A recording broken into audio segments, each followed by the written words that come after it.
আমার বাড়ির পাশে একটু দূরে একটা মসজিদ আছে, আমি ভালো করে ঘড়ি ধরে মিলিয়েছি, সেটা দিনে 5 বার নামাজ পড়ে মুসলমান। ভোর 5টায়, দুপুর 12টায়, বিকেল 3:30টায়, বিকেল 5টায়, সন্ধ্যে 7টায়।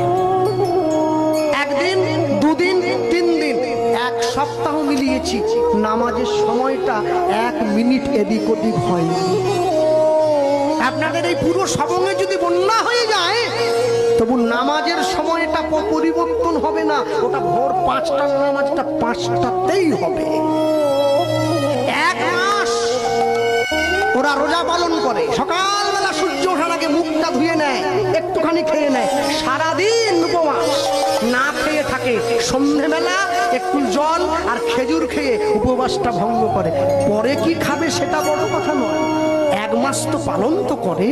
আর আমার বাড়ির মা বোনেদেরকে বললে কি একাদশী করবে?